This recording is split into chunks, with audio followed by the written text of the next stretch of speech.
Hello friends, welcome to naguvin samayal. நம்ம இன்றைக்கி பிஸ்தா கேக்கு, அதுவும் வீட்டிலே பேக்கரி ஸ்டைலில் ரொம்ப ஈஸியாக செய்ய போகிறோம். அது எப்படி செய்யுதுன்னு இப்போ பார்க்கலாம். இப்போ தான் எங்கள் சேனலை ஃபஸ்ட் டைம் பார்க்குறீங்கன்னா கீழே இருக்கிற ரெட் கலர் சப்ஸ்கிரைப் பட்டனை கிளிக் பண்ணுங்கள். கூடவே இருக்கிற பெல் ஐக்கனையும் கிளிக் பண்ணுங்கள். அப்போ தான் நாங்கள் போடுற வீடியோ எல்லாம் உங்களுக்கு நோட்டிஃபிகேஷனாக வரும். இப்போ பிஸ்தா கேக்குன்றதுனால நான் பிஸ்தா எடுத்திருக்கேன்.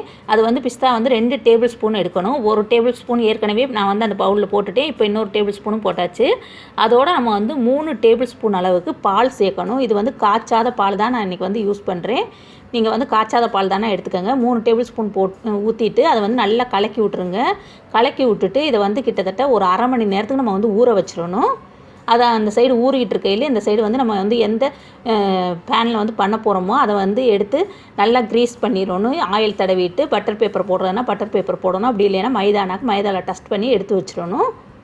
இப்போ அரை மணி நேரம் ஆயிடுச்சு. அந்த பிஸ்தா ஊறிடுச்சு. இப்போ அதை நம்ம அரைக்கலாம். அதை அரைக்கிறதுக்கு நான் இன்றைக்கி இந்த மாதிரி ஒரு மிக்ஸி ஜார் ஒன்று எடுத்திருக்கேன். அதோட அந்த பாலோடைய அந்த பிஸ்தாவை சேர்த்துடணும். நம்ம சேர்த்துட்டு அப்படியே ஃபுல்லாக அரைச்சிட்டு வந்துடணும். நல்லா குறன்னு கொஞ்சம் ரவை பதத்துக்கு அரைச்சிக்கணும். ரொம்ப நைஸாகவும் அரைக்காதீங்க. தண்ணியெல்லாம் எக்ஸ்ட்ரா சேர்க்க தேவையில்லை. அந்த பாலே நம்மளுக்கு போதுமானது. இப்போ பாருங்கள், அரைச்சி எடுத்துகிட்டு வந்தாச்சு. அந்த பேஸ்ட்டு இது மாதிரி தான் இருக்கும். ரொம்ப தண்ணியாக இருக்கக்கூடாது. இப்போ ஒரு க்ளீனான பவுல் எடுத்துகிட்டு அதில் ஒரு சல்லடை வச்சுருக்கேன். அந்த சல்லடையில் அரை கப்பு அளவுக்கு நான் மைதா மாவு எடுத்திருக்கேன். ஏன்னா இன்றைக்கி 1/2 கிலோ கேக் செய்கிறதுனால நான் 1/2 கப் அளவுக்கு தான் மாவு எடுக்கிறேன். நீங்கள் 1 கிலோ கேக் செய்கிறதுனா 1 கப் எடுத்துக்கோங்க. அதில் இப்போ 1 டேபிள் ஸ்பூன் அளவுக்கு பால் பவுட்ரு சேர்க்குறேன். எல்லாமே இந்த மாதிரி சமமாக அளவு எடுத்துக்கோங்க. தலையை தட்டிட்டு அப்போ தான் கரெக்டாக வரும். 1/2 டீஸ்பூன் அளவுக்கு பேக்கிங் பவுட்ரு எடுக்கிறேன். 1/2 கப்பு அளவுக்கு மாவு எடுத்தோம்னா 1/2 டீஸ்பூன் தான் பேக்கிங் பவுட்ரு எடுக்கணும். 1/4 டீஸ்பூன் பேக்கிங் சோடா எடுக்கிறேன்.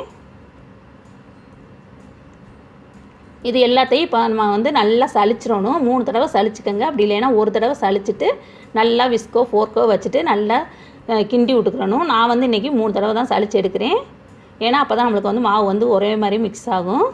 இப்போ ஒரு க்ளீனான பவுல் ஒன்று எடுத்துருக்கேன். அதில் எந்த விதமான தண்ணியோ எண்ணெயோ இருக்கக்கூடாது. அதை பார்த்துக்கோங்க. இன்றைக்கி இது செய்கிறதுக்கு நான் 2 முட்டை எடுத்திருக்கேன். 2 முட்டையையும் உடச்சி அதை ஊற்றிடலாம் அந்த பவுலில். இப்போது 1/4 டீஸ்பூனோட கொஞ்சம் கம்மியாக தான் நான் உப்பு சேர்க்குறேன். இப்போ 1/2 டீஸ்பூன் அளவுக்கு வெண்ணிலா எசன்ஸ் சேர்க்குறேன். சேர்த்துட்டு நான் இன்றைக்கி எலக்ட்ரிக் பீட்டரில் தான் பீட் பண்ண போகிறேன். நீங்கள் விஸ்கில் பண்ணுறதுனால பண்ணலாம், ஃபோர்க் வச்சு பண்ணுறதுனால பண்ணலாம். உங்கள்கிட்ட எலக்ட்ரிக் பீட்டர் இல்லைனாக்க இதை வச்சுட்டு இந்த மஞ்சள் கொஞ்சம் நல்லா கலர் இதுவாகிறது வரையிலும் நம்ம பீட் பண்ணிக்கலாம். கொஞ்சம் நுரையாக வரும். அந்த அளவுக்கு நுரை வர்ற அளவுக்கு நம்ம அடிச்சுக்கலாம். இப்போ பாருங்கள், கொஞ்சம் கலர் மாறிடுச்சு, கொஞ்சம் இதுவாகிருச்சு, நுரை வருது. இப்போ நம்ம எந்த கப்பில் எந்த அளவுக்கு மாவு எடுத்தோமோ அதே கப்பில் அதே அளவுக்கு பவுட்ரு பண்ண ஜீனி எடுத்துக்கோங்க. 1/2 கப் அளவுக்கு மாவு எடுத்ததுனால நான் இப்போ 1/2 கப் அளவுக்கு ஜீனி எடுக்கிறேன். கோபுரமாக எடுக்கக்கூடாது. இந்த மாதிரி சமமாக எடுத்துக்கோங்க. அந்த ஜீனியை ஒரேடியாக போட்டுறக்கூடாது. கொஞ்சம் கொஞ்சமாக போட்டு இந்த மாதிரி மிக்ஸ் பண்ணிக்கோங்க அந்த முட்டையோடு சேர்த்து. ஓரத்தில் இருக்கிறதெல்லாம் வலிச்சு விட்டுட்டு மிக்ஸ் பண்ணினீங்கன்னா அது கலர் மாறி நல்லா ஒரு மாதிரி கலர் லைட் கலராக வரும். அது அளவுக்கு நம்ம பீட் பண்ணிக்கணும். இப்போ பாருங்கள், இந்த அளவுக்கு வந்திருக்குது. ஓரத்தில் இருக்கிறத வலிச்சு விட்டோம்னா தான் நம்மளுக்கு சரியாக வரும். இப்போ நான் 2 டேபிள் ஸ்பூன் அளவுக்கு எண்ணெய் சேர்க்குறேன். 2 டேபிள் ஸ்பூன் எண்ணெயே இதுக்கு போதுமானது. எண்ணெய் சேர்த்துட்டு ரொம்ப பீட் பண்ணக்கூடாது. ஒரு 2-3 சுற்றிட்டு எடுத்துருங்க. இல்லைன்னா அந்த எக்கு முட்டை பொங்கி வந்தது அமுங்கி போயிடும். இப்போ பாருங்கள், இதுவே போதுமானது. 2 சுற்றுனதுக்கப்புறம் நான் அந்த பீட்டரை கலட்டிட்டேன். எப்போவுமே எண்ணெய் சேர்த்துட்டு ரொம்ப மிக்ஸ் பண்ணக்கூடாது. இல்லைன்னா கேக் நம்மளுக்கு ஹார்டாகி போயிடும். இப்போ நம்ம மிக்ஸ் பண்ணுற அந்த இது ரெடியாக இருக்குது நம்மளுக்கு.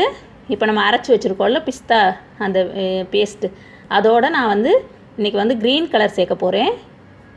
ஏன்னா க்ரீன் கலர் சேர்த்தோம்னா கொஞ்சம் நல்லாயிருக்கும் கேக் பார்க்குறதுக்கு, பிஸ்தா கேக் அப்படின்றதுனால நான் க்ரீன் கலர் சேர்க்குறேன். அது 2 டேபிள் ஸ்பூனுக்கிட்ட சேர்த்துக்கோங்க. ஒவ்வொருத்தவங்களோட கலரை பொறுத்து இருக்குது. ரொம்ப டார்க்கான கலர்னாக்கா லைட்டாக சேர்த்தா போதுமானது. நான் வச்சுருக்க கலர் கொஞ்சம் எவ்வளோ சேர்த்தாலும் கலர் வரல. அதனால் நான் கொஞ்சம் நிறையாவே சேர்த்துருக்கேன். சேர்த்துட்டு அந்த பிஸ்தா பேஸ்ட்டை அந்த கலவையோடு சேர்த்துட்டு நல்லா மிக்ஸ் பண்ணிக்கோங்க. இப்போ பாருங்கள், நல்லா மிக்ஸ் ஆகிருச்சு. இப்போ நம்ம சளிச்சு வச்சுருக்கோம்ல அந்த மாவெல்லாம் அந்த முட்டையோடு சேர்த்துட்டு நம்ம மெதுவாக கிண்டணும். ரொம்ப குத்தி கிண்டாதீங்க. மெதுவாக விஸ்கு ஃபோர்க்கு ஏதாவது வச்சுட்டு ஸ்பேச்சுலா கூட வச்சுட்டு கிண்டலாம். கொஞ்சம் கொஞ்சமாக சேர்த்துக்கோங்க. ஒரு 4-5 தடவை சேர்த்துக்கணும். ஏன்னா நம்ம வந்து கேக் செய்கிறது இந்த மாவு கிண்டுறதுல தான் இருக்குது. இப்போ நான் வந்து மில்க் எசன்ஸ் எடுத்திருக்கேன். அது வந்து ஒரு 1/2 டீஸ்பூன் சேர்க்க போகிறேன். கையில் இருந்துச்சுன்னா சேர்க்கலாம். இது சேர்த்தோம்னாக்கா நல்லாயிருக்கும், கேக் டேஸ்ட்டு சூப்பராக இருக்கும். அதுக்காக தான் நான் வந்து இப்போ 1/2 டீஸ்பூன் அளவுக்கு தான் சேர்க்குறேன். இது இல்லைனாலும் சேர்க்காட்டியும் ஒன்றும் பிரச்சனை இல்லை. இப்போ பாருங்கள், அது மில்க் எசன்ஸ் சேர்த்து நல்லா கலக்கியாச்சு. மாவு வந்து இந்த அளவுக்கு ரொம்ப தண்ணியாகவும் இல்லாமல் ரொம்ப கெட்டியாகவும் இல்லாமல் இருக்கணும். இப்போ நம்ம க்ரீஸ் பண்ணி வச்சுருக்கேன் அந்த பேனில் வந்து அது வந்து சேர்த்துடலாம் மாவை.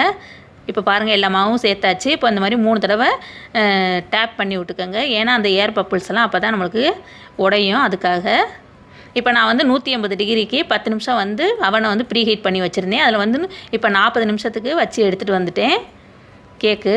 இப்போ பாருங்கள் எவ்வளோ சூப்பர் சாஃப்டாக வந்திருக்குதுன்ட்டு. ரொம்ப ரொம்ப சாஃப்டாக இருந்துச்சு, ரொம்ப நல்லா இருந்துச்சு டேஸ்ட்டும். இப்போ நான் அதை வந்து 3 லேயராக கட் பண்ணுறேன்.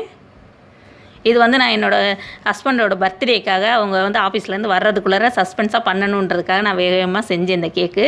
3 லேயராக கட் பண்ணிவிட்டு இப்போ வந்து ஒரு கேக் போர்டு வந்து எடுத்து வச்சுருக்கேன். அதில் இப்போ கொஞ்சமாக நடுவில் வந்து க்ரீம் வச்சுட்டு அது மேலே வந்து ஃபஸ்ட் லேயர் வச்சுட்டு அதுக்கு மேலே வந்து சுகர் சிரப் தடவுறேன். சுகர் சிரப் எப்படி செய்கிறதுன்னு நான் ஏற்கனவே நிறையா வீடியோவில் சொல்லியிருக்கேன்.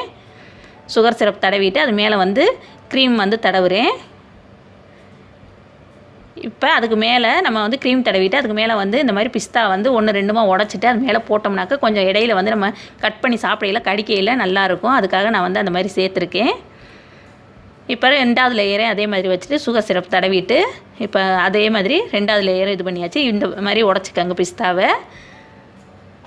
இது வந்து பிஸ்தா போடணும்னு ஒன்றும் அவசியம் இல்லை. போட்டால் கொஞ்சம் நல்லாயிருக்கும் டேஸ்ட்டு. அதுக்காக தான். போடாமலும் செய்யலாம், நல்லாயிருக்கும். இப்போ பாருங்கள், நான் எல்லாமே க்ரீமெல்லாம் தடவிட்டேன்.